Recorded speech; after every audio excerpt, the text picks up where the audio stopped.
Duck is very proud of being Great Western. He talks endlessly about it, but he works hard too and makes everything go like clockwork. It was a splendid day. The cars and coaches behaved well. The passengers even stopped grumbling, but the engines didn't like having to bustle about, Duck told them. They groaned. The engines were glad when a visitor came. He purred smoothly towards them. Sir Topham Hatt introduced him, purred Diesel in an oily voice. The silly engines were flattered. They murmured. Duck had his doubts, he said. Diesel peered after him. Ordered Duck. Diesel looked hurt, said Duck.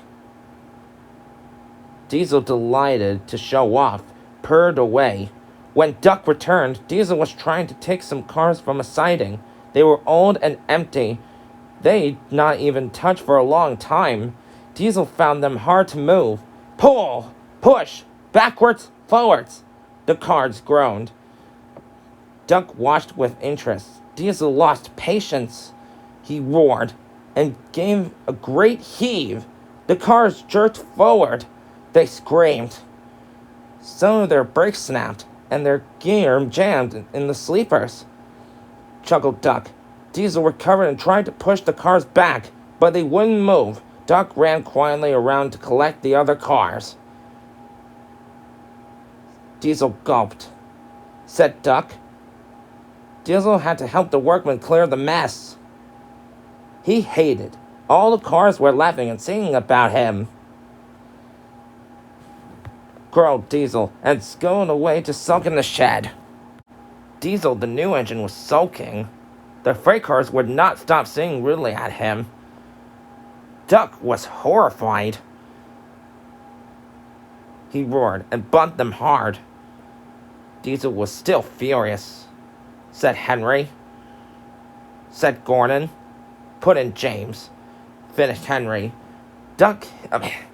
Finished Henry. Diesel hated Duck. He wanted him to be sent away, so he made a plan. He was going to tell lies about Duck. Next day, he spoke to the cars, and he sniggered away. Gooey at the cars. They laughed really at the engines as they went by. Soon, Gordon, Henry, and James found out why. Said Gordon. Put in James. Finished Henry. They consulted together. They said. Duck was tired out. The cars had been cheeky and troublesome. He wanted a rest in the shed. The three engines barred his way. Said Duck. Hissed the engines. Said Sir Topham Hatt came to stop the noise. Spluttered Gordon. Hissed James. Fumed Henry. Duck considered. He said gratefully.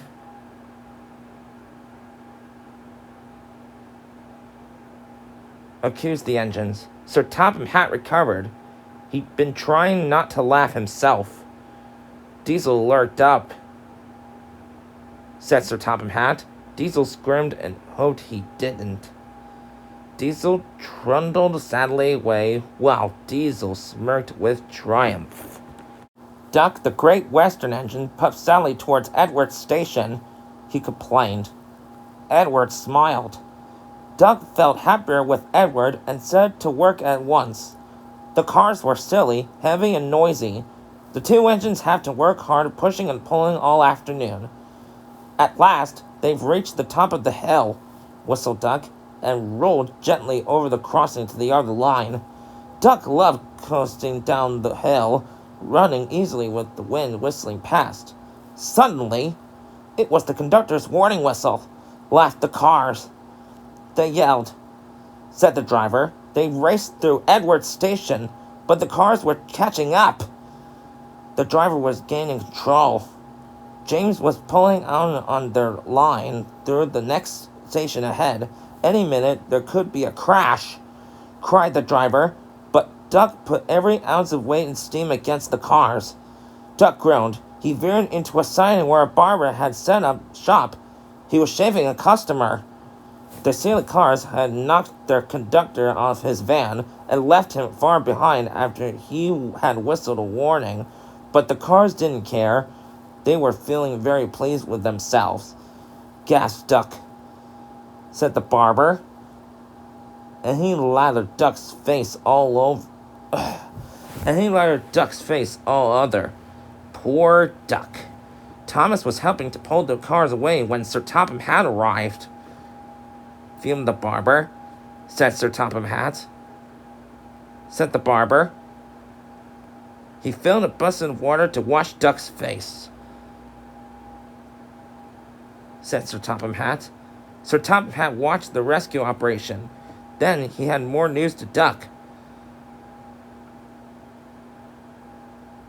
A few days later, when he came home, there was a really rousing welcome for Duck, the Great Western Engine.